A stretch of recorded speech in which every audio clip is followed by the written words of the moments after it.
Hey, everybody. I'm Deron Malibu McBee, and I'm about ready to do an interview with Hannibal TV all the way live. This is D Mac. Take care.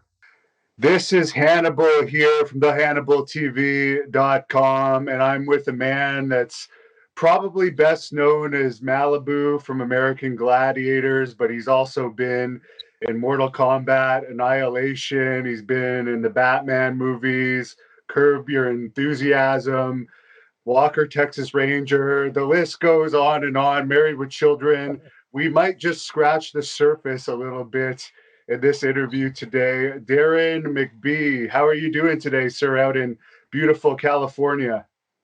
Man, it is beautiful out here. It's like you said, I got the palm trees. I'm hanging out by my pool, and it's just like a glorious day, my friend. I just think it's kind of funny. Your name and mine are separated by one letter. You're Devin, and I'm Darren. So that's That's kind of funny. true. And you were also a wrestler, too. I forgot to mention that. You spent some time wrestling. I think Rick Bassman got you hooked up in the wrestling business, right?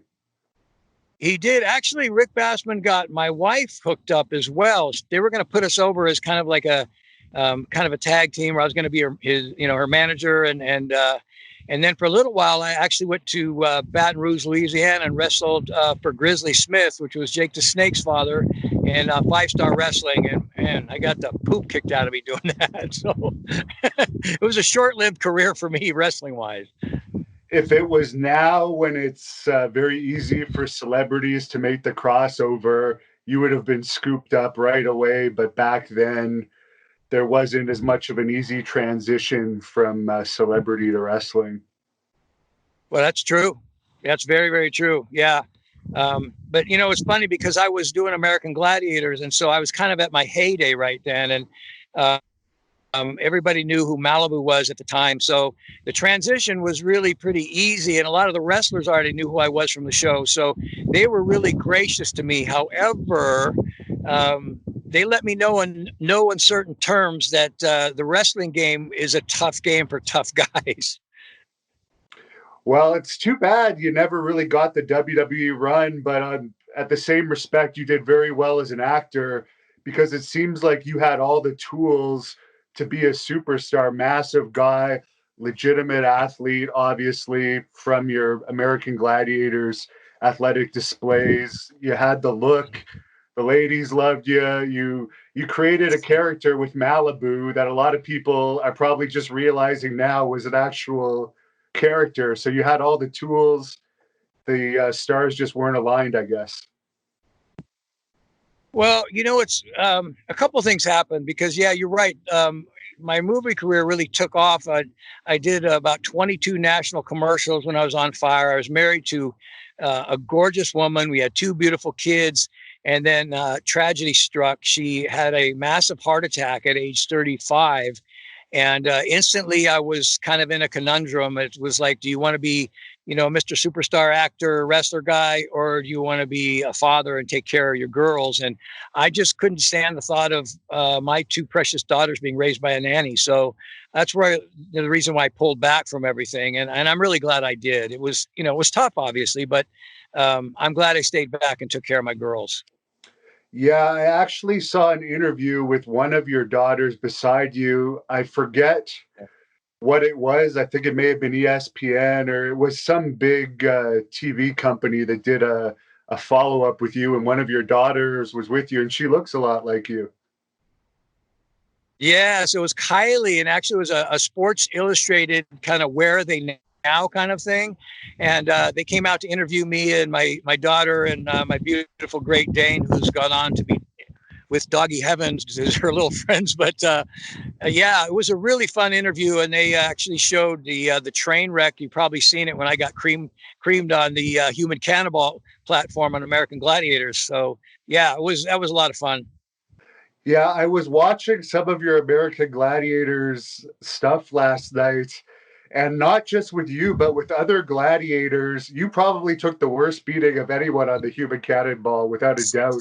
You needed plastic surgery, but would that even be Yeah. allowed today with the way the world is today? Something so dangerous? That's a great question. They obviously modified the games after that little incident. If the fans hadn't seen it, basically this person swung down, and you can pick it up on YouTube, but swung down 25 feet in the air, and I was in a 15-foot pedestal. They swung down on a rope and basically tried to kick me off of a little disc that was about 3 feet around.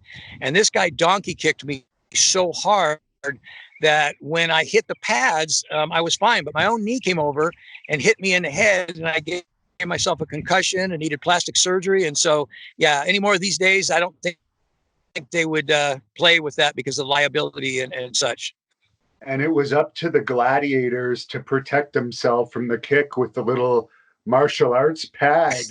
And more often than not, it seemed like the contenders would actually nail someone directly to the body with one of those feet. Yeah. Yeah.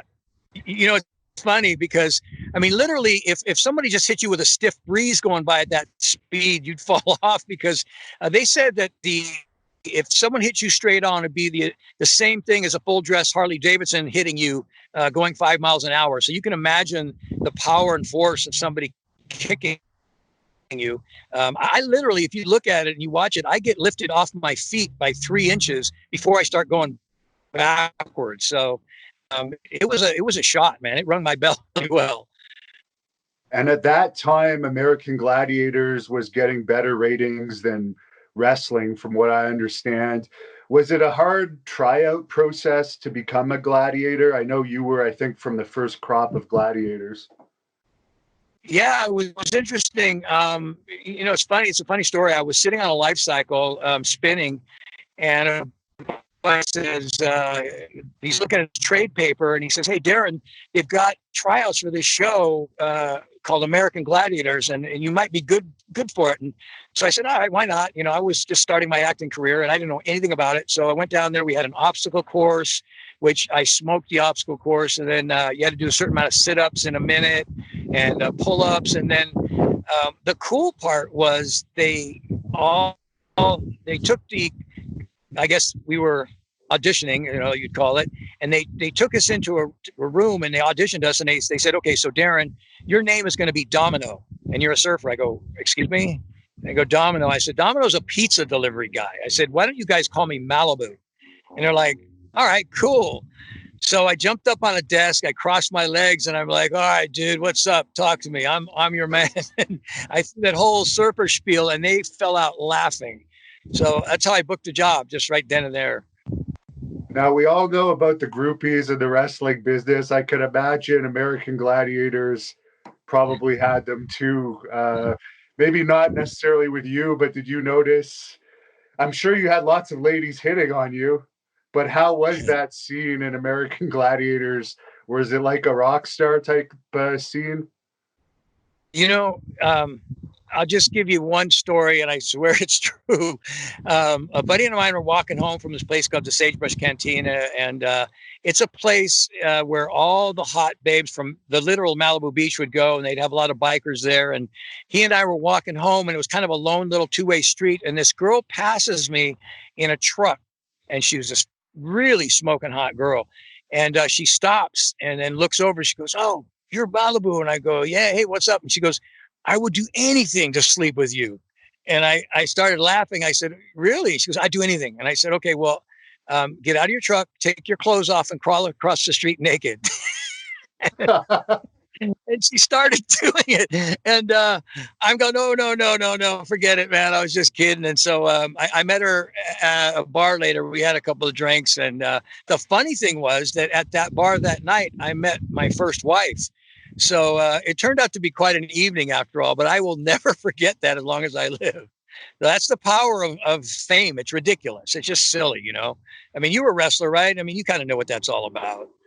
Yeah, I've had a couple issues, but nothing like you. I can imagine being an international superstar.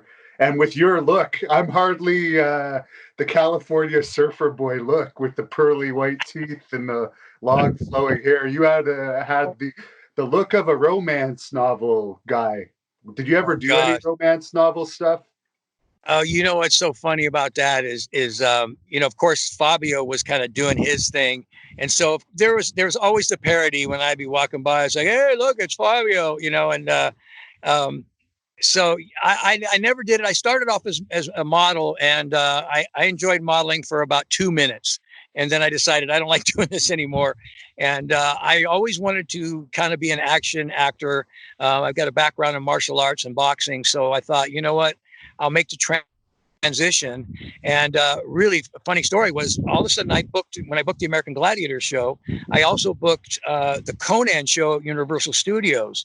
So at one point, I was literally filming the American Gladiators on the lower lot. Then I'd run up to the upper lot and play Conan for 2,000 people. And that was like living a dream, man. It was wild. So it was just like magic, a super magic time in my life.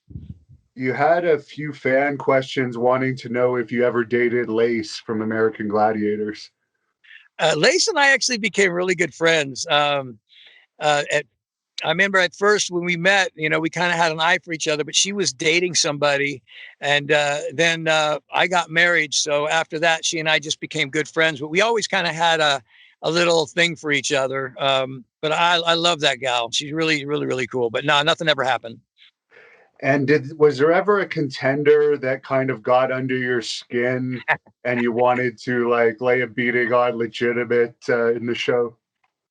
That's you just served up a softball there, man.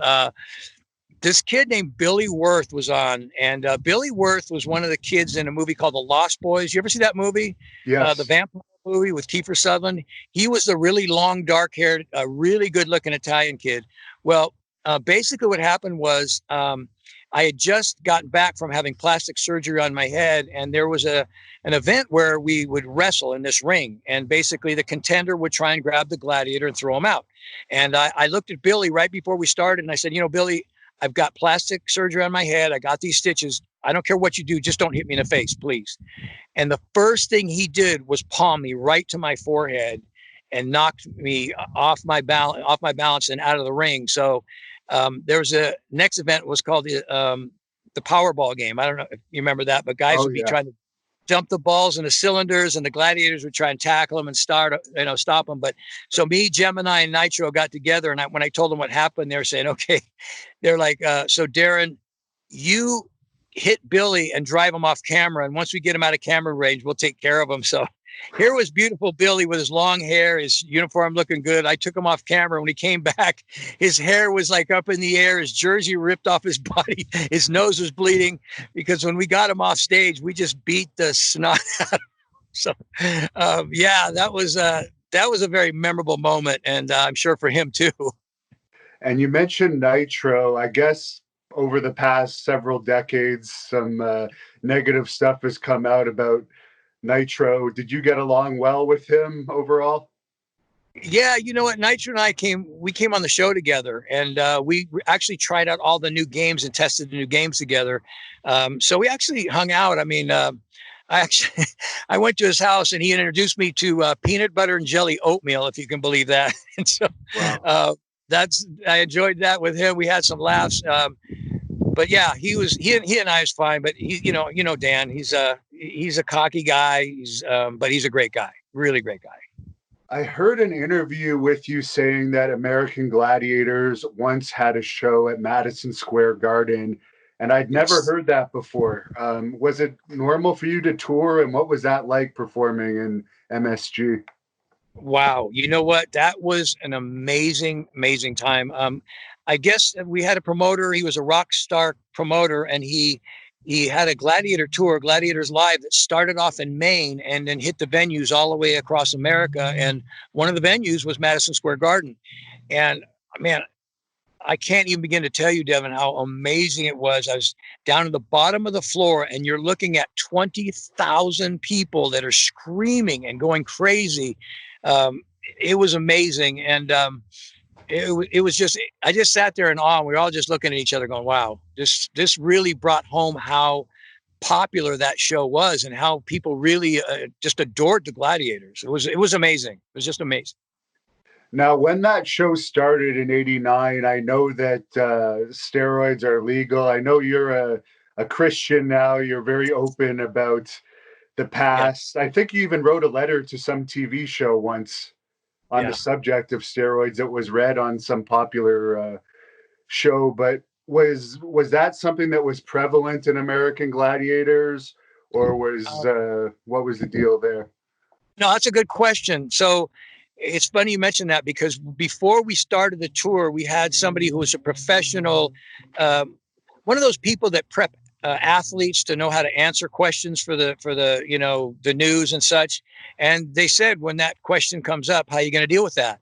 And I was still a Christian then. I have been since I've been 13 years old. And I said, I'm going to be honest. If they ask me, I'm going to be honest. And of course, it came up, and they asked me about Nitro or Thunder, and I said, listen, I don't know about Nitro and Thunder. I can't speak for them. I don't know what they do privately. So if you got a question for Nitro and Thunder, you talk to them. The reality was that everybody was doing steroids. The girls were doing them. The guys were doing them.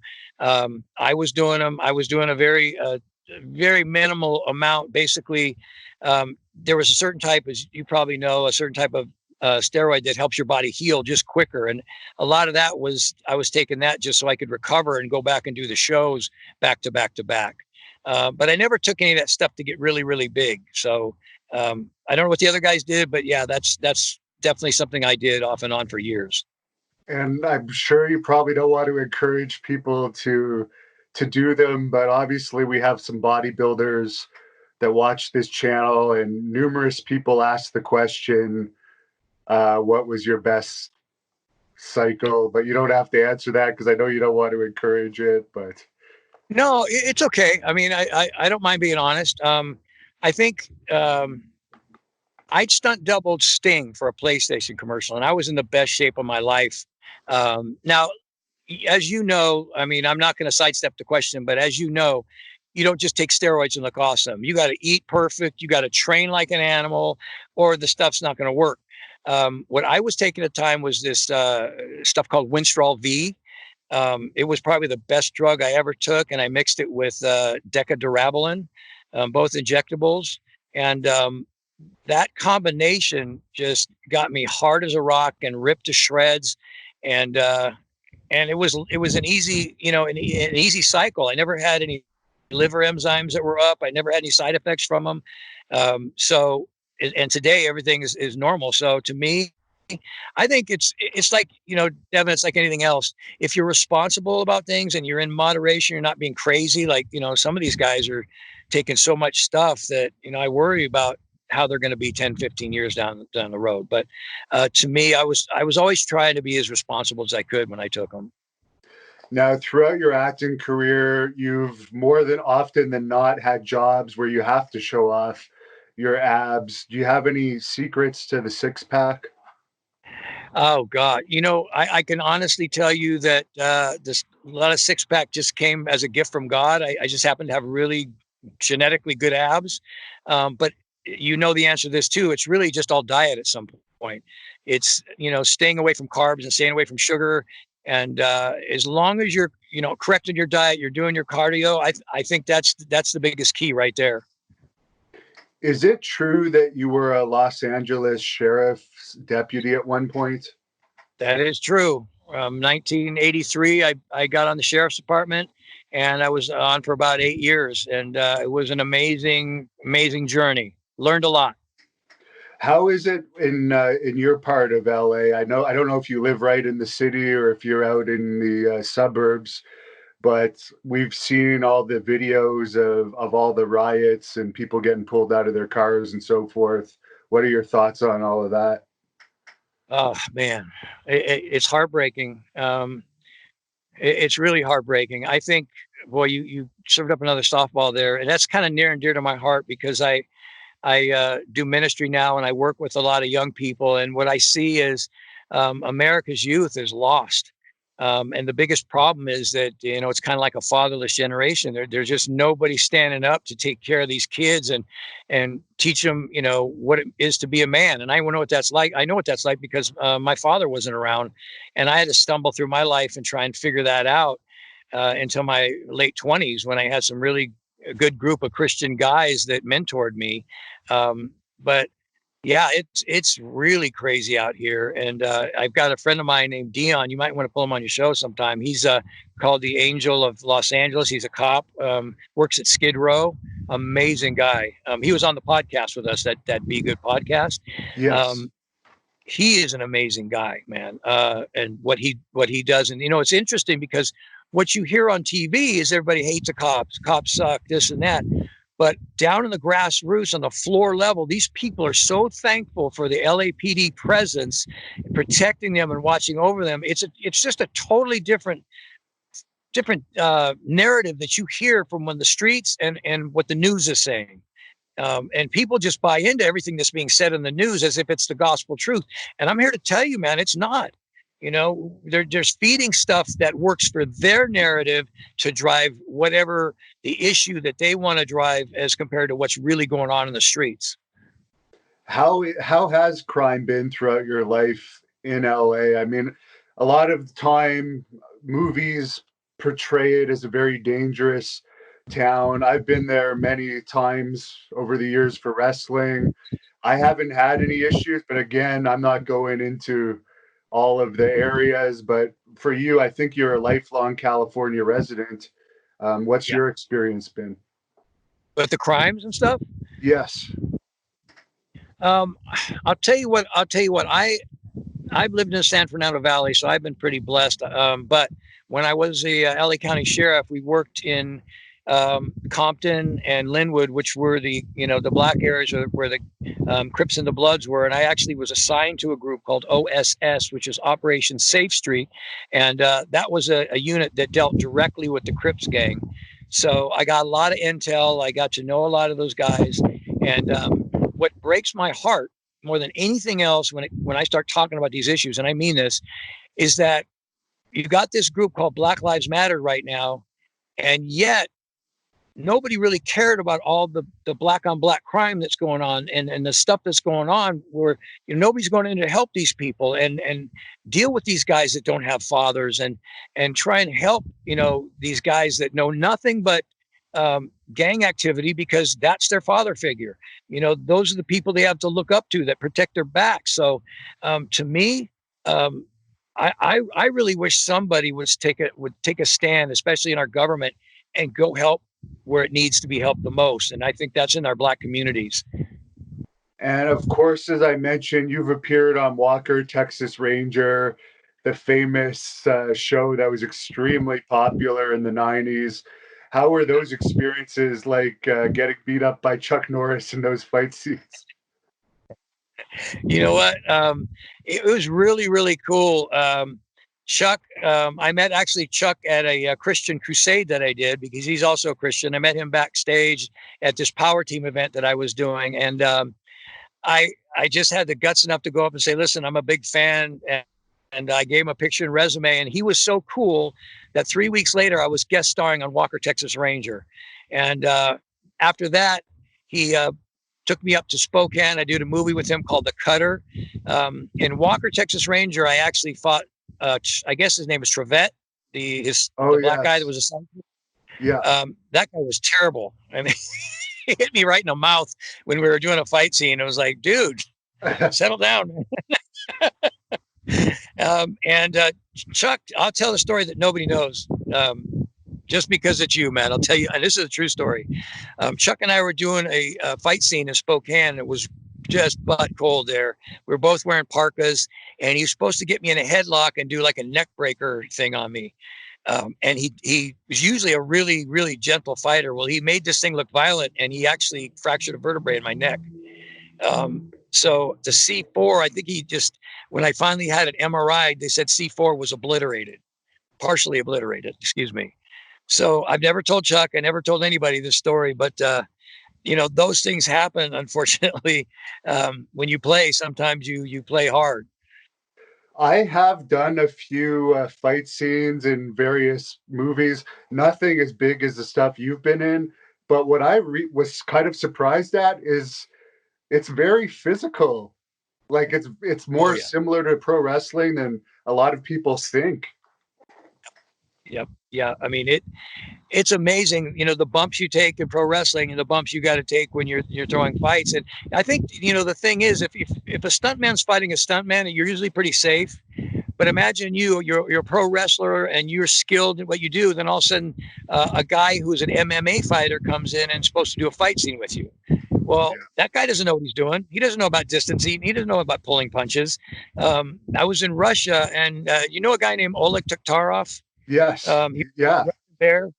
So I did a movie with him, and Oleg was another headlock scene. He was supposed to be hitting me in the head with a pistol. Oleg was really hitting me in the head with a pistol. Wow. It was 20 degrees below zero, and then you can hear that thing ringing, the sound for half a block. And I'm going, Oleg, knock it off. I said, you're busting my head open. And, as bad as I wanted to kick his ass, I couldn't because he was the Russian bear. He would have destroyed me. So, it happens. You know what I mean? It gets to be real out there sometimes. I think the only difference really between acting, fight scenes, and wrestling is they try and mitigate the risks a little bit better overall in acting than they do in wrestling. That's really true. I mean, like I said, I had a very small stint in wrestling, and within 2 matches, I separated my A joint in my shoulder, I broke a thumb, and I got a concussion. I mean, I couldn't believe how tough that was. Now, as far as Married with Children, you appeared a couple of times at least on that show. I saw the one where you were the stripper police officer. What were those experiences like? That was actually my first acting job I ever did. And what was cool was I was a personal trainer then, and I was training this gal named Sharon. And Sharon one day just said, "So what are you doing with yourself?" And I said, "Well, I'm trying to get into be an actor." She goes, "Well, my husband is Gordon Levitt, who is the executive producer of this show called Married with Children." And I'm going, "Oh, I love that show." So she said, "Well, let me see if I can get you an audition." So a week later, I was auditioning, and then I booked that police job. And that was literally the first acting job I ever did in my life. And they treated me so well on that set. I mean, they knew I was green. They knew I was nervous. And they were just really awesome. And that show is played so many times. It's unbelievable. So yeah, it was. I'm really proud of that and thankful that it was a fun show like that for my kickoff acting career. There was a fan question that wanted to know if Peggy or Kelly is hotter in real life. I'd have to go with Peggy, but back then, man, she was Kelly was still young, so she didn't really do anything for me. But Peggy, Katie Seagal, smoking hot and sexy. That no question about it. I mean, now Kelly, as time went on, got to be quite the babe, but I'd say Katie Seagal hands down.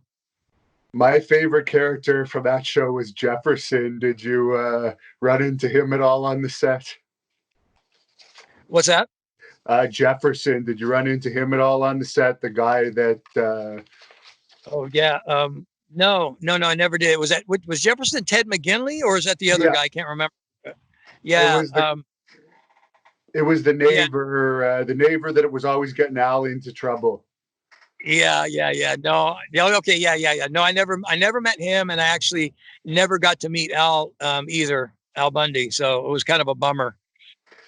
And as far as the Curb Your Enthusiasm appearance, that show is blown up to be a huge hit. And it seems like your episode is one of the episodes that are played the most. I watched it on an airplane once, but I also saw it on TV. What was that experience like?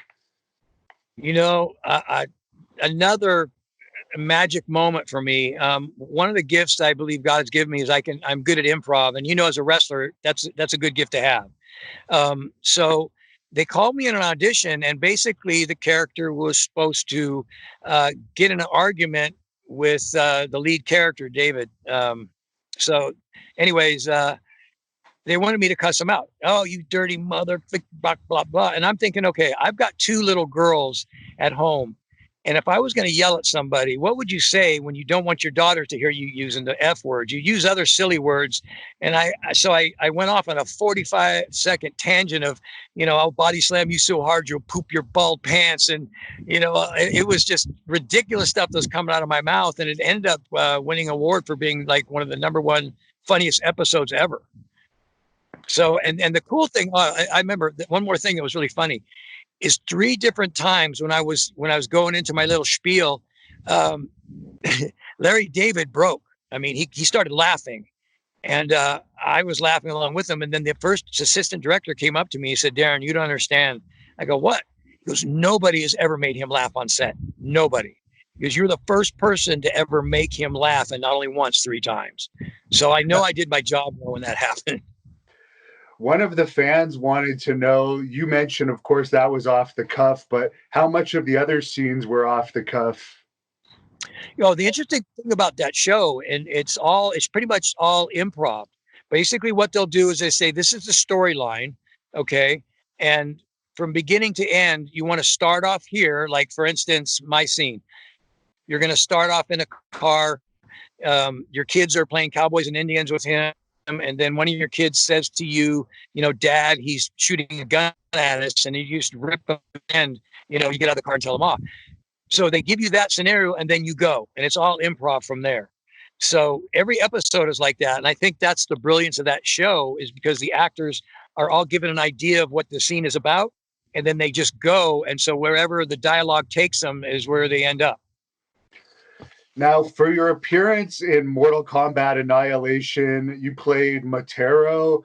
I'm not a big Mortal Kombat fan, but you had numerous fan questions about this character. Obviously, it's an iconic character for Mortal Kombat fans. Were you a fan of the video game prior to your audition? You want the truth? Sure. Um, no, not really. I mean, I've heard about it, but I'm not one of those guys like you. Okay. We are doers. Okay. You and I go do things. We wrestle, but I'm technically I'm a spaz. I mean, I'm really, really challenged when it comes to anything video games and stuff like that. So I never really played. I love watching people play the games. Like my wife would be into it, or my daughters, and I'd watch them fascinated. But when I got a chance to audition, I had heard that Motaro was like one of the toughest characters to beat in the game. That's what I knew. So to be able to book that job is probably the greatest accomplishment I've had as an actor. I had to go through 5 different auditions, and they were actually going to try me out for Shao Kahn, which they did a much better job of casting with Brian Thompson. But I really, really enjoyed playing that character. I was really thankful to get it. I was traveling all over the world, being taken care of by the people in production. So it was just a real blessing. Now, your makeup for that character was very extensive. What was a typical day in makeup for that? Yeah. So every day I'd be up at about 4:30 in the morning, and they would literally prop up 2 like sticks underneath my arm, crutches basically underneath my arms, and they would start painting my makeup on the scales of the character, and then they'd put these horns on my head that were like spring-loaded horns, so they were really tight, and they gave me a massive headache every single day. I mean, wearing those horns was a nightmare. I had to keep pulling them off my head just to get a break. But anyways, those were on, and then they used these prosthetic like elbow spikes and on each elbow, and prosthetic teeth and such. And the pants was like the legs were just like a rubber, almost like a Batman suit that you put on, that had the spikes on the knees and such, etc. So it was uncomfortable in the sense that for 18 hours, I couldn't lean up against anything. I couldn't touch anything, or the makeup would come off everywhere. So I was literally having to either stand still or sit down and not move anywhere. It was a challenge, but it was a great challenge. And were they purposely trying to hide your nipples in that? A lot of fans wanted to know, because you didn't appear to have any nipples as that character. That's a first, man. I've never heard of that before. That would many people ask that question. That's hilarious. You know what? That's so funny because I worked on the last two Batman films that Joel Schumacher did. The one where he put the bat nipples on it. Yeah. So I think that's particularly funny. As far as I know, they weren't trying to get rid of the nipples, my nipples. If they did, they were doing it when I wasn't paying attention. So that's the best answer I can give you on that one. That's funny, And though.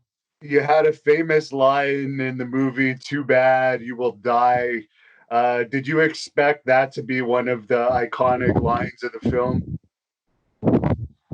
I'm, you know what? I think my favorite line. I didn't expect that to be one of the lines, but to me, I was talking. My favorite line was I was talking to Shiva, and or one of the other generals, and I said, your hallowed position atop the worm pile appears to be most tenuous. Now your failure will be my victory. I remember that, and I love that line. That was like my favorite line. And a fan wanted to know if Raiden or Shao Kahn or anyone pulled any ribs behind the scenes during the filming. Brian Thompson and I were good friends because he actually worked with me at Conan. So he and I kind of traveled everywhere together, and more than anything else, we were just cutting up with each other because some of the other actors were just a little too serious. They weren't having fun, and to me, I'm all about having fun. You know what I mean? For crying out loud, it's Mortal Kombat, and it's not brain surgery. So I wanted to make the character the most fun, exciting, but also vicious character. But yeah, I think Brian and I were teasing each other a little bit, but nothing too crazy.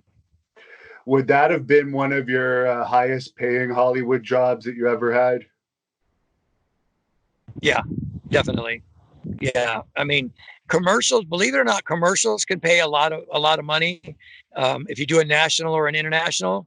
But by that, because of the residuals that came with it, yeah. I mean, when I opened my my mailbox and found my first residual check, I was stunned. So yeah, I did really well in that movie. Yeah, from what I understand, I haven't seen it. I might see it now that I've been researching you. I'm kind of interested, but it wasn't a critical hit. But from what I understand, it was a big commercial hit. It opened up number one in the box office and then went in the toilet quickly thereafter. And I'll tell you why it did. It was a $70 million budget movie. And when I read the script just kicked major butt. It was awesome. It was fast moving. The characters were developed really well. The problem was the director was a first time director who was given a budget of $70 million, and he shot out most of the budget so that when it got to the end, which was the most epic fight scenes, my character lost about 10 minutes of screen time, and all the really bitchin' fight scenes was between Jax and Motaro. I was supposed to be knocking pillars down with my tail and all these crazy things, but also the storyline was taken away, like character development was taken away. So unfortunately, what could have been a majorly awesome movie didn't make a lot of sense, and I can see why the fans were disappointed. And another question from the fans is, have you heard any rumblings about a future Mortal Kombat movie now that special effects have grown again and it probably could be done a lot better now, possibly with you reprising a role? I can answer that question, and I think it's a great question because when I did that, I mean, I remember having the computer generated graphic animation artist tell me that he said, you watch 10, 15 years from now, they're going to do things that we can't touch, which one of them was I wanted to leave my hair down because I thought Motaro should have had long, crazy hair, flying all over the place, and it would have made the character more vicious looking. But because the animation hadn't developed to that stage yet, they had to put my hair back because now you can see individual strands of hair. I mean, you can take a picture of an actor and make a whole movie out of the guy, and age people right before your very eyes. So, yeah, it would be amazing if they did a remake. And yes, I've heard in the wind that they're going to do another one. And no, I don't think they're going to bring me back. Well, you're one of the lucky ones that are blessed to have the same hair. All these years later, you haven't lost any of your hair. I can't say the same. Yeah. And you Yeah, mentioned, yeah. I mean, it's not quite as thick, but thankfully it's still there. You know. But yeah, that's funny. I mean, people say that a lot, and it is a big deal as an actor, especially. That's a big deal. oh yeah, it definitely is. Now, for the Batman movies that you mentioned, I think you were in the one with Jim Carrey and Tommy Lee Jones, and Correct. you said you were in two actually. Could you tell us about your experiences in the Batman films? Yeah. So I actually was really, really fortunate. There was a movie before that called Falling Down with Michael Douglas. That was a Joel Schumacher movie. Joel brought me in and auditioned me for a role in Falling Down, and it was a really, really great scene at the end of the movie.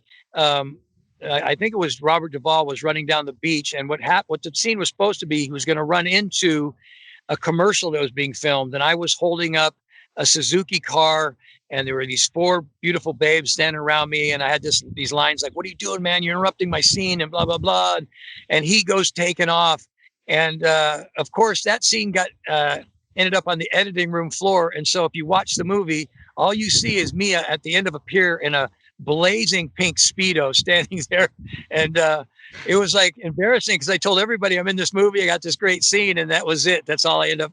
So the good news is I still get residual. So, but from there, what was cool is Joel actually hired me for the next two Batman movies, and I had worked with Jim Carrey before on In Living Color, and he's just out of his mind. That guy. I mean, I think he's certifiable now, really, but just amazingly talented, truly.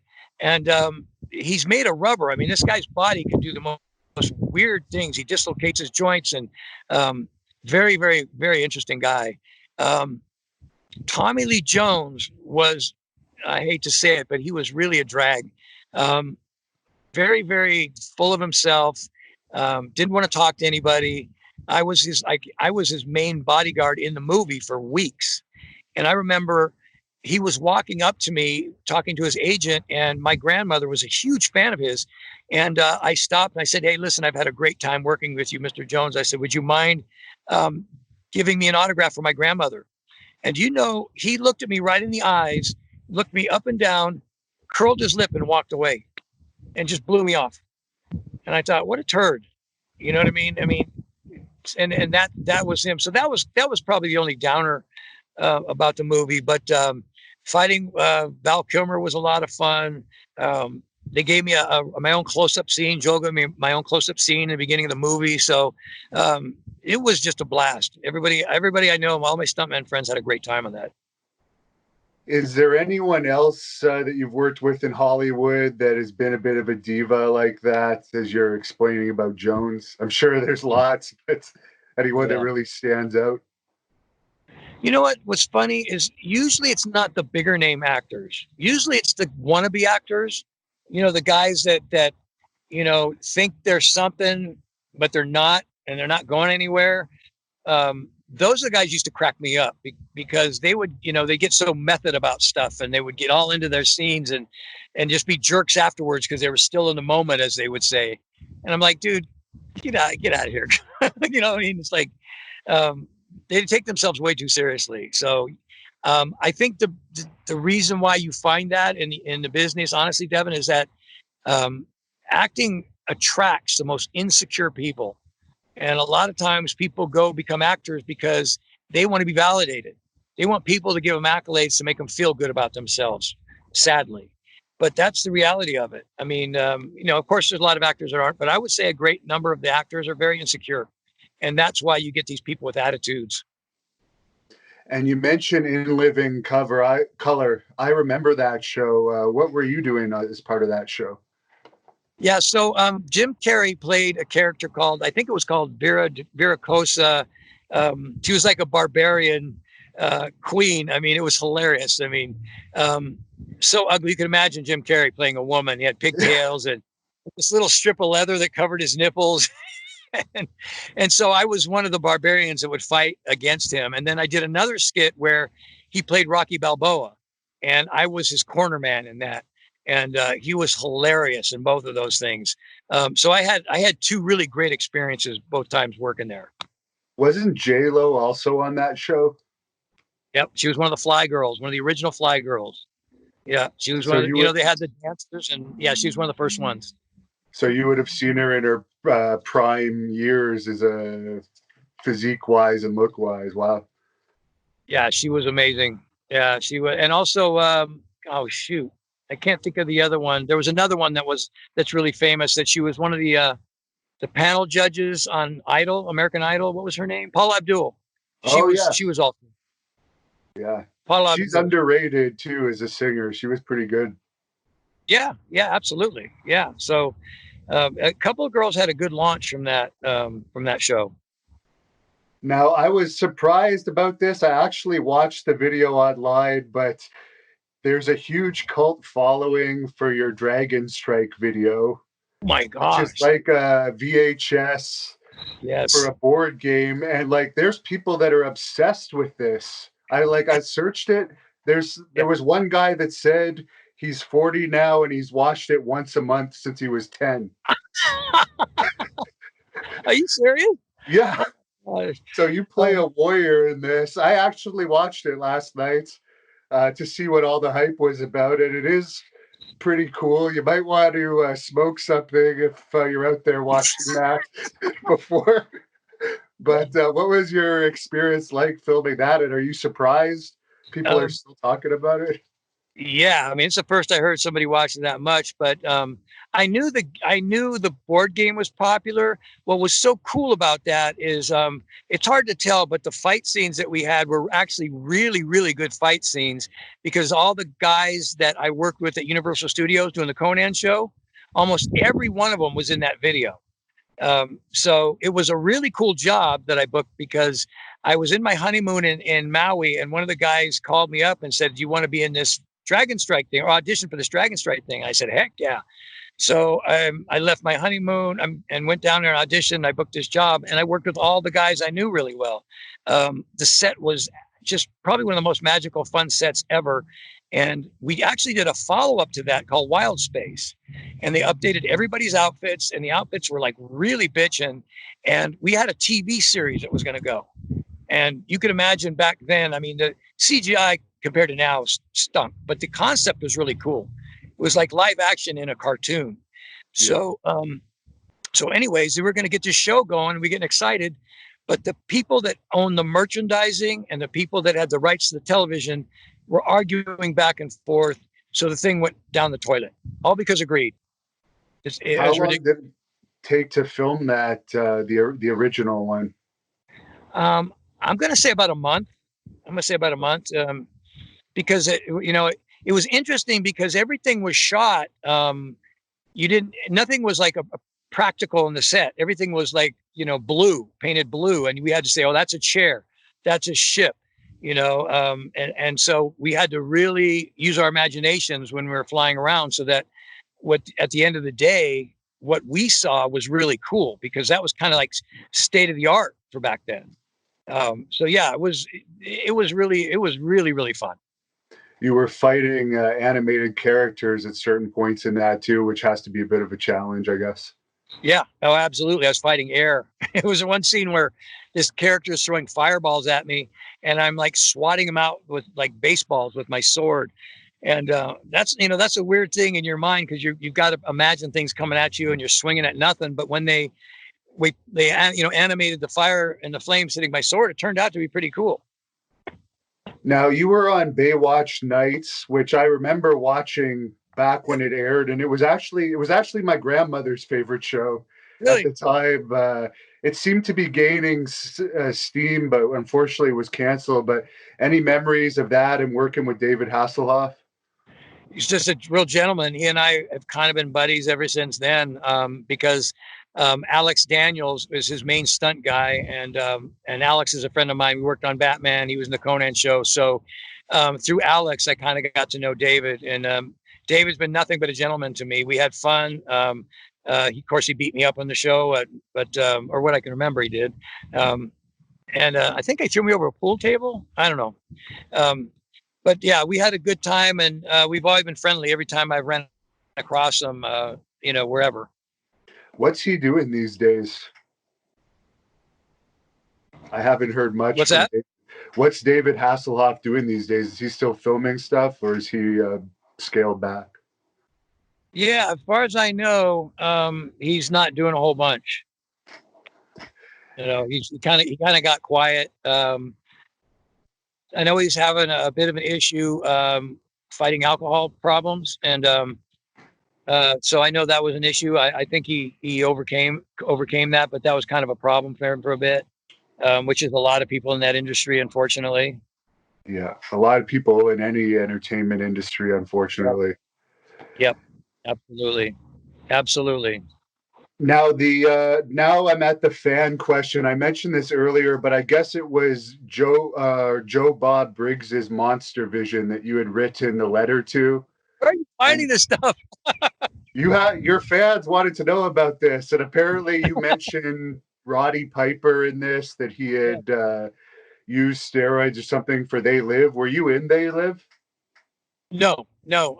Roddy and I, you know, Roddy is truly one of the most lovely people I've ever worked with. I mean, we did this movie called Immortal Kombat together, and it's really worth watching. For a B film, it's really fun. It's got Sonny J.J. Chiba, who's one of the greatest sword masters in Japan, and the sword fighting scenes are brilliant. Tiny Lister's in it, big Tiny Lister. Oh yeah, I've interviewed him. And Yeah. okay, great guy, man, great guy. So Tiny and I became friends and hung out. But what was so cool about Roddy is he and I had a couple fight scenes, and he just let me have fun, man. He let me throw him through a chicken coop. Um, there was one scene where my character was supposed to get in his face, and I said, Roddy, will you let me put you over? I want my character to spit in your face and then lick it off of you. And he's going, cool, man. And I'm like, who would do that? Who would let another guy spit in his face? But he's a wrestler, so that's kind of the gags that they're used to doing. But yeah, he's tough as nails and a real gentleman. He's a real family man. Loved his family. I was so sorry to hear when he passed away. But I worked with him a couple times, and just a really super cool guy. So what was that letter all about? What possessed you to write this letter into this Monster Vision? Oh, okay. So that's so funny because Joe, I happen to be watching late at night. Okay. Because I watch, you're up and you're watching these silly movies, and I love that stuff anyways. So here he gets on and he starts bagging on me, and he starts saying, oh, here's this guy in this movie. He obviously has butt cheek implants, and he's got he's on steroids. And I'm laughing at myself going, oh yeah, butt cheek implants. Right. Yeah. So I wrote him this long letter saying, Joe Bob Briggs, I happen to work out, 12 hours a day, and I eat really good. And I said, so, steroids is not even is a moot point, but I promise you with all my heart, I don't have any butt implants, and you can come see it for yourself. And so it was a goof. I was just goofing him back. There's nothing serious about it. And he howled. I got another letter back from him, and that was the end of it. But I couldn't let him get away with that when I watched myself on TV, And for your sword work, you mentioned in a lot of movies you were using swords. Did you undergo much training over the years for that? Did I ever what? For all of your swordsmanship, did you undergo a lot of professional training to be able to do all those scenes with swords? The best training I got was a swordmaster guy named J.R. Beardsley. He was the guy who first coordinated the Conan show, and he taught me a ton. And then the second guy that came in was a guy named Anthony DeLongis. And Anthony's a really big name in stunts and stuff. And he was the one who took over the show after JR left. And Anthony taught me a ton of stuff. And then actually when I was down in Mexico doing Immortal Kombat, there was a sword master there, a real legitimate samurai sword master who showed me a lot of really cool stuff when I was there. So I legitimately am pretty decent with a sword. Do you keep a collection at all in your house in case you have any intruders? Make sushi out of them. Yeah. And you had a fan question that wanted to know, you worked alongside Mike O'Lies and you played the role of O'Herm or something. And he wanted to know your opinion of working with Mike O'Lies. Mike, who's that? I'm kind of lost. I don't know the name of the movie, and I don't recognize that name.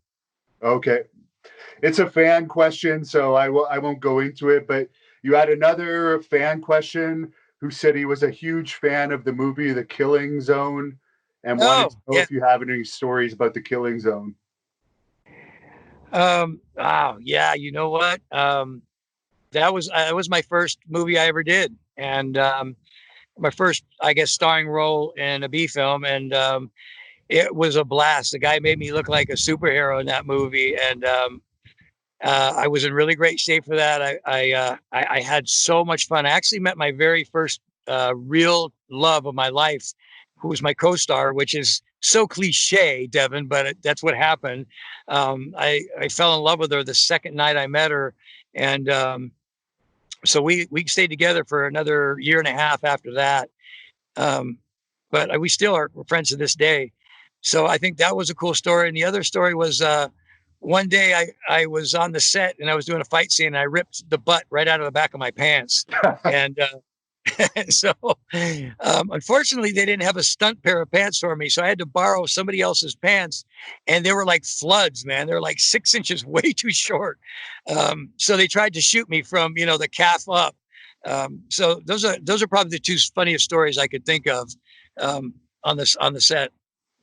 And you worked with Anna Nicole Smith as well in your career. I think it was called Skyscraper. What was she like? Correct. She, oh, she was probably more than half the time she was so stoned she couldn't even remember her lines. It was really, really sad. I remember her little boy who was very androgynous looking. I mean, literally he had like a just bleached blonde hair, cut off like a Prince Valiant. He had 3 earrings in one ear, earrings in another. You couldn't tell if it was a boy or girl. And I remember watching, right up and down the hallways on his little big wheel. And her, she's so wasted, she literally could not say her lines. There was a scene where, in the scene where I was supposed to slap her around, and she said she really wanted me to hit her. And I said, Anna Nicole, if I really hit you, I'd take your head off. She goes, well, I want it to look real. I said, you don't know what you're talking about. I said, what I'll do is I'll swipe close to your face, just turn your head. It's going to look fantastic. Well, that turned out to be a 25-minute discussion / argument where the stunt coordinator had to come over and convince her that, Darren knew what he was doing and he's not going to hit her. But that's just kind of showed where her head was at. It was kind of sad, honestly. And the other thing was, that movie, if it was done correctly, was supposed to be like a Die Hard for a gal. It was a breakout movie. The script was really cool, even though it was a B film. She could have really made something out of it if she wasn't in such bad shape on the set. And you were in the Monster Wars as the Equalizer. We had a fan that wanted to know your thoughts on that role. My goodness, wow. Yeah, had a ball. That's another. I've had about 4 TV series that should have gone to series, and for one reason or another, that didn't happen. Of course, American Gladiators did, but that one Dragon Strike was supposed to be a TV series. It didn't happen. This is another one, a great concept. You had these awesome monster trucks, and then you had these larger than life characters, and they were going to, put them with the, games and toys and all that stuff. And for some reason, it just didn't happen. But I had a blast doing it. I mean, I loved everybody I got a chance to work with, and it was a lot of fun. And you appeared in a movie or two with Elvira, the legendary actress. What was Yes. she like to work with? Oh, she was gorgeous, man. She's one of the sexiest women ever. Okay, so I will tell you a story about that, which is worth telling. They put out in the trade papers, they had a blurb that said looking for exotic dancers, really good exotic dancers. And I used to be a Chippendale dancer way back in the day. So I thought they're looking for Chippendale type guys. Well, what they meant was they were looking for different looking guys that were professional dancers. I mean, Oh, ballet pro dancers. I mean, like the ones that could do 15 spins. And so I get out there and there was 150 of us. And the choreographer says, you got to do this little routine. And then everybody follows it. Well, everybody's doing this perfectly. And I'm so bad. I'm laughing at myself. I suck. I mean, by far the worst dancer out there.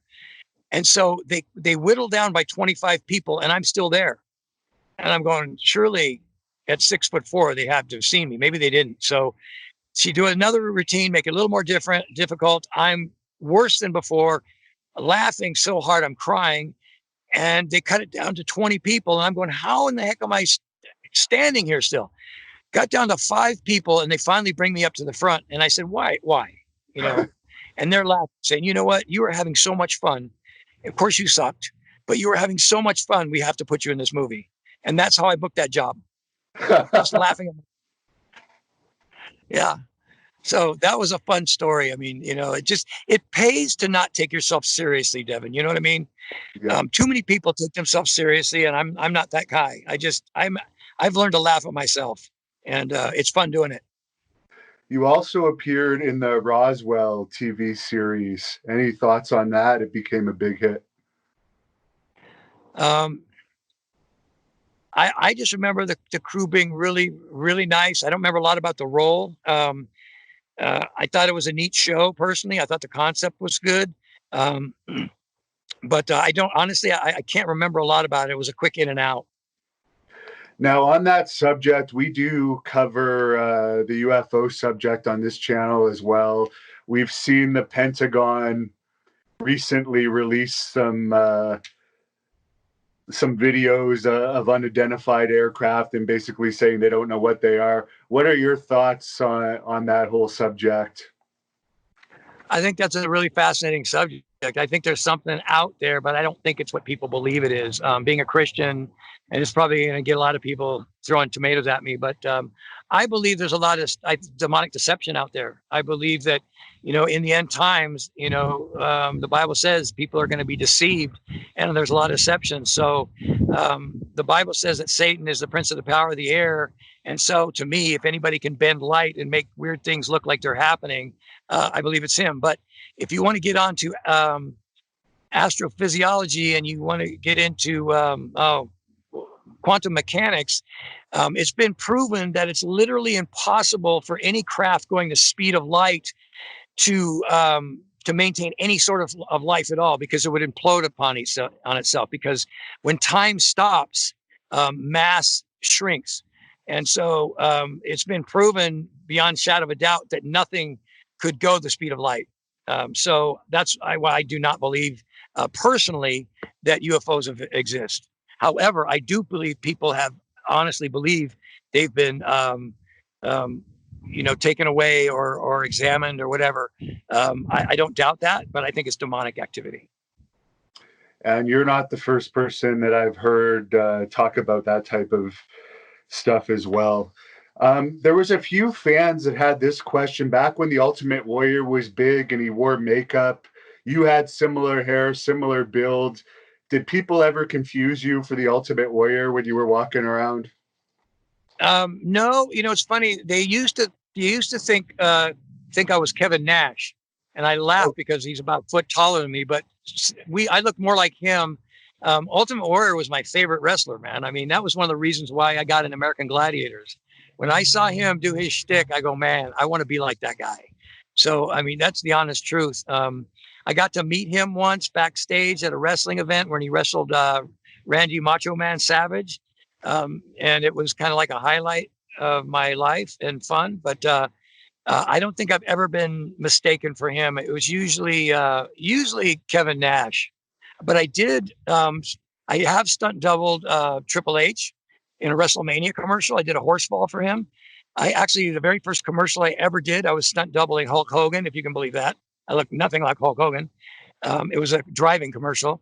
And my most favorite commercials, for PlayStation, I stunt doubled Sting, which was amazing. It was the best commercial I've ever done. So I've actually become good friends with Steve over the years. of course, you guys have the connection. You both were set up for wrestling training by Bassman too. Now, Sting was Yes. part of that the anti-bullying or speaking out. Or Be Tough. It's called Be Tough that Rick Bassman let me play on this channel Right. last week. What are your thoughts on Sting and that side of him, the Christian side, and the positive message that him and you guys were trying to send last week out to the world? I think Steve is a class act. I mean, I think he is in a business, and you know this, you're in a business, how difficult it is. I mean, he's got women throwing themselves at you, drugs throwing themselves at you. There's so much temptation out there. And he will righteously say he fell in the beginning of his career many, many times to drugs and alcohol, to his credit. I think it takes a lot of guts to do that. But by the same token, he admits that that the only thing that changed his life was God, and it changed his life big time. And he literally is one of these guys that practices what he preaches. He's not a fly by night person who likes to say a nice little spiel and lives like the devil on his days off. So Rick and I actually came up. Excuse me. Rick and I usually came up with this be good idea, and I think in this day and age, there's just so much chaos and so much brokenness in our culture and in our country that a simple message of just being good is going to resonate with a lot of people. And if you get a bunch of America's, toughest guys, or what people would think is a tough guy, and they're being basically tender warriors and talking about the importance of, being kind, being good, treating people with respect, it's going to resonate with a lot of hearts. Now, speaking of tough guys, you've played a lot of tough guy roles, and of course, you're in American Gladiators. Did anyone ever give you trouble when you're just out on your daily activities? Because a lot of times people love to challenge the guys with the tough guy reputations. Yes, I can say probably 10, 15 times where I would be out, minding my own business, and I've had guys literally come up to me and, pardon my French, but they would say, "You're an asshole," and I would say, "Really? Yeah, I could kick your ass." And I'm going, and the way I ended every potential fight was say, "You know what? You're right. I'm an actor. I couldn't fight my way out of a wet paper bag. You probably could kick my ass. So let's just say we went outside. You beat the crap out of me, and I'm buying you a beer now, and you can tell everybody you beat my ass." And they'd always laugh and shake my hand. I'd buy them a drink, and that'd be the end of it. So I literally talked my way out of every single fight I could possibly get into. Because especially being a star, if you're actually getting in those altercations, even if you win, there's a high likelihood they're going to try and sue you. Nothing good is going to come out of the situation. Yeah. I mean, and to me, if I'm going to fight, I'm going to fight and hurt somebody. I'm not going to fight and play around.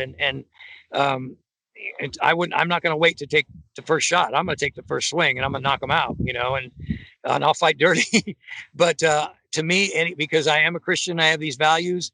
I always think the best way to do it is just talk your way out of it, humble yourself. And you're right. I mean, there's no winning a fight. Nobody wins a fight. It's stupid. Now, as far as your best lifts, there's a couple of fans that wanted to know your best bench press, deadlift, squat over the years. I'm compared to a lot of guys. I'm not very strong. My best bench was 405 for 2 reps.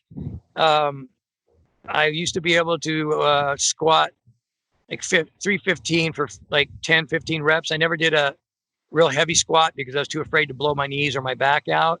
I've got a really, really bad back already. I broke it years ago when I was in the police department, and that's one of the reasons why I left. So I got to be really careful about that. And I never ever deadlifted, just again because of my back. So my as far as like pulling, like a pull down, or I could pull the stack on doing back exercises. My back is really strong that way. But the best I did was 405 for 2, which is respectable, but it's nothing compared to some of these guys that I know. And speaking of injuries, I saw an interview you did where you actually were filming, I believe, some type of acting scene, and you caught somebody that was falling from a large different distance, and you ended up getting severely injured. Could you tell us that story? Yeah, I mean, of all things, okay, who could get hurt working in an opera? I was I was hired to do an opera with this star named Placido Domingo, and it was called The Golden Girl of the West. It was basically a Western theme. And so they thought they would intersperse with the chorus of guys, real stuntmen, and have a real bar fight, which was a great idea. And so one of the scenes was the guy would be the typical fall off the balcony, and four guys would catch him, and then the fight would resume. So this one stunt guy would do the same thing. All he would do is he'd get his heels up to the balcony and fall straight back, and we would catch him. Well, if you take one step, your trajectory is going to throw you 10 feet further than you know this, right? So I don't know why he got all geeked up for some reason, and he took a step back, and he was flying, and his head was going straight for the pavement. He would have probably killed himself or broke his neck. So I basically stepped out and I caught his upper body with my body. And then my my buddy Gary Casper caught his legs, which took about 20% of his weight away from me. But the shock of his body hitting me with such force herniated 6 discs in my back. And so I was wrecked. I couldn't work for 6 months after that. Did they stop the opera at that point? Because obviously I don't think you would have jumped back up after that. No, strangely enough, and you know how this goes too, okay? I know I'm preaching to the choir. Sometimes when you get injured, you got so much adrenaline going that you just keep going. And I've had that happen many times. I've been injured several times and still kept going, and then would pass out afterwards or something. So yeah, I just kept going to the end of the show, and then we went to the hospital after that. And just a few more questions here. Some of the fans wanted to know your opinion on today's wrestling. Obviously, it's not at one of its high points. Do you still watch it at all? And what are your thoughts on maybe how it could become popular again? You know, I really loved it in its heyday when you know, the Hulk Hogan's and the Randy Savages and the Ultimate Warriors were doing. What I liked about it is you had your distinctly good characters and your distinctly bad characters. Now it's like everybody blends into what? And you don't have a distinctly good or bad. It's like the bad guys are good and the good guys are bad. And I think that takes away some of, you know, the luster of wrestling. And I think there's just too much TNA in there. I mean, I love the girls when they wrestle. I think that's great. I think it's good when they're sexy. But when they start getting too sexualized, that's not what wrestling should be, as far as I'm concerned. I don't think it's positive for the kids to look at that. And I think it takes away from wrestling in general. So that would be my only suggestion, is just go back to the basics. You know, if it's not broken, don't fix it.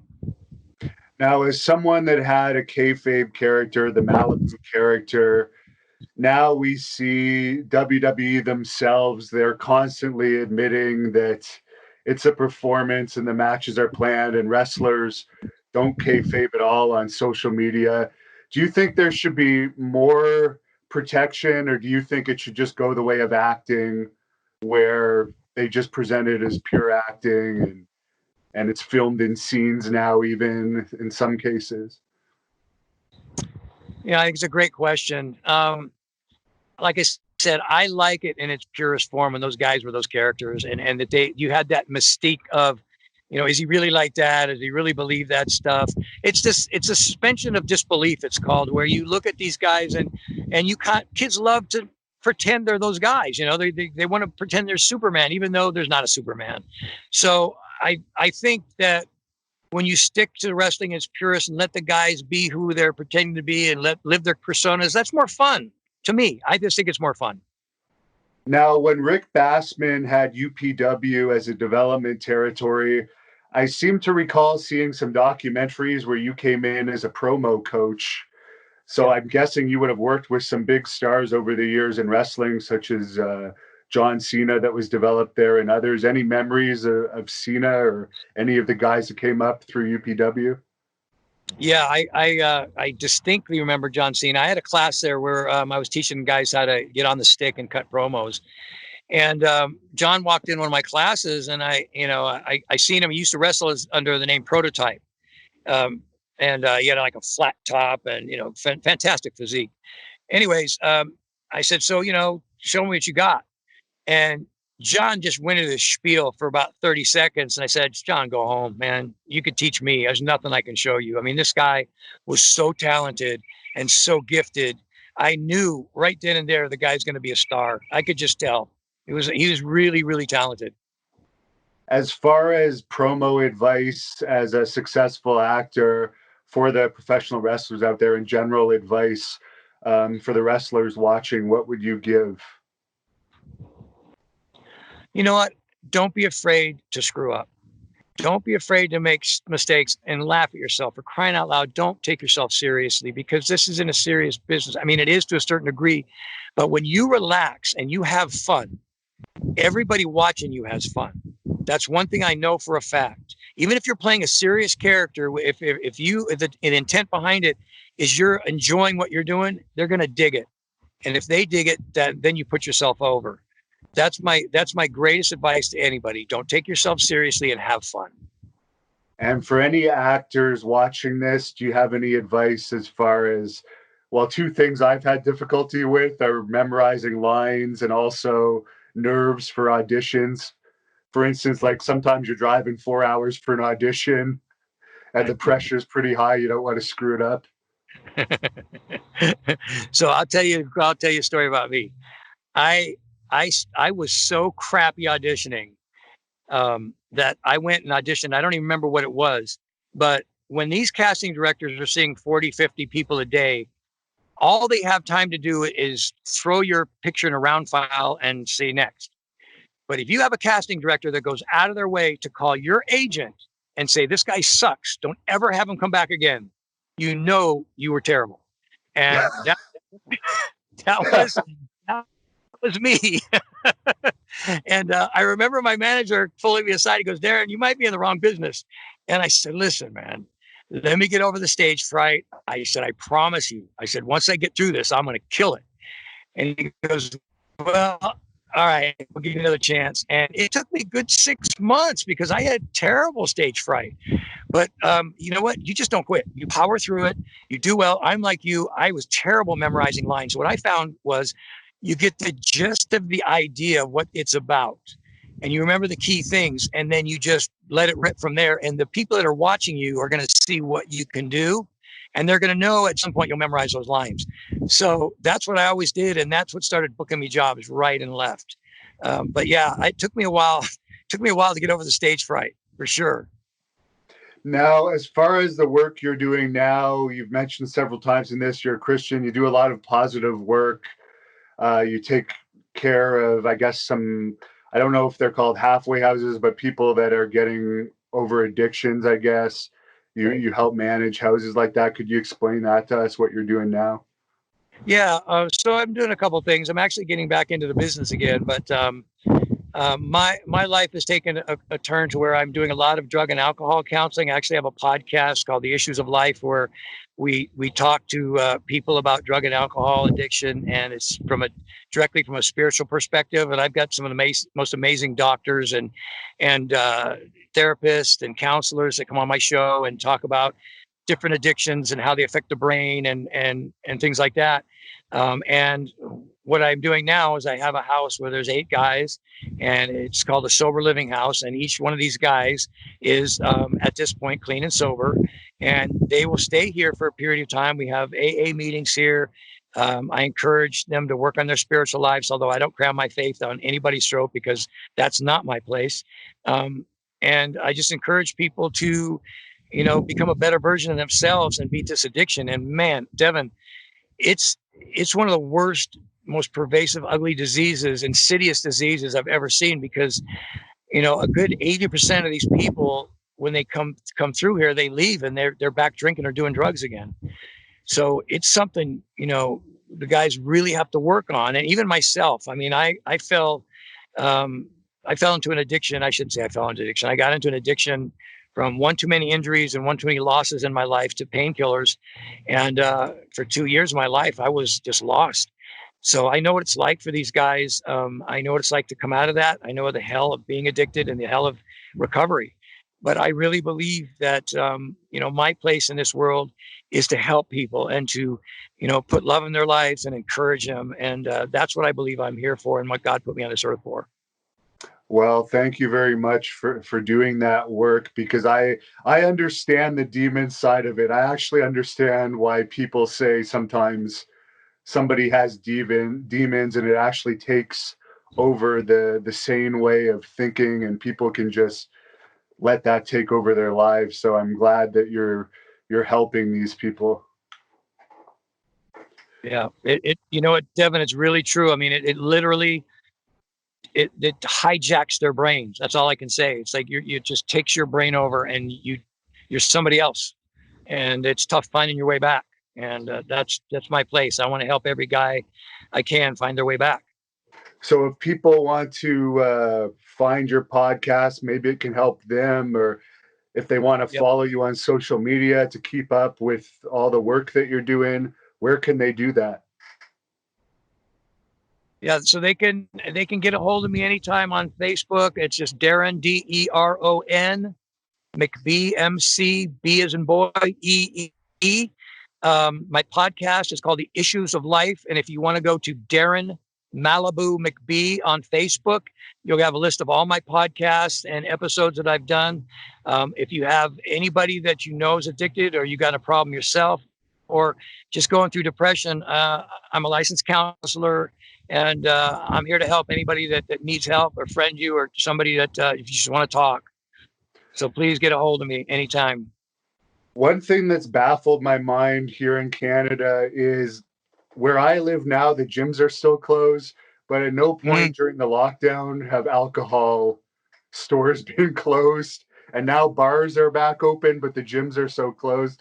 So it's kind of frustrating to see where the world's priority is. And for people that are alcoholics, I mean, the temptation never goes away. You know, I was really thankful that I never got into alcohol for that very reason, because literally on every corner you go to, there's a place you can get a fix. You know, it's not the same with heroin. It's not the same with, pills like I was taking. But if you're an alcoholic, you can't get away from it. And it's like you said, what's more insane than having bars open and liquor stores open when you can't go to a gym or you can't go to a church? I mean, give me a break, man. And that's what's still happening. Now, fortunately, the gyms are opening up here in California, and I've been able to train again. Um, but yeah, it's ludicrous, and it's hypocritical, and it's really sad what's going on here in America right now. It's really sad. Yeah, I was actually always wanting to live in the US, but I'm seeing some of this stuff that's going on there with the riots. It's kind of making me second guess that. Yeah, yeah, yeah. I think you're happy in Canada, right where you're at, my friend. Yeah, I mean, it doesn't get as violent here, but thank you very much for all your time. I really appreciate it. Uh, Sure. I knew about you before through your various appearances. I was always a fan of yours, but last night I Oh, was actually looking deeper and actually yeah. gained even more respect for you as an actor. And hopefully, if they ever reopen the borders and I get back to LA for some reason, I can maybe meet up with you and do a better quality in-person interview, and maybe visit your church or something. Man, I would love to have you as my guest, and I'm not just saying that. I don't say it unless I mean it. You'd be welcome here, man. You can stay in my home.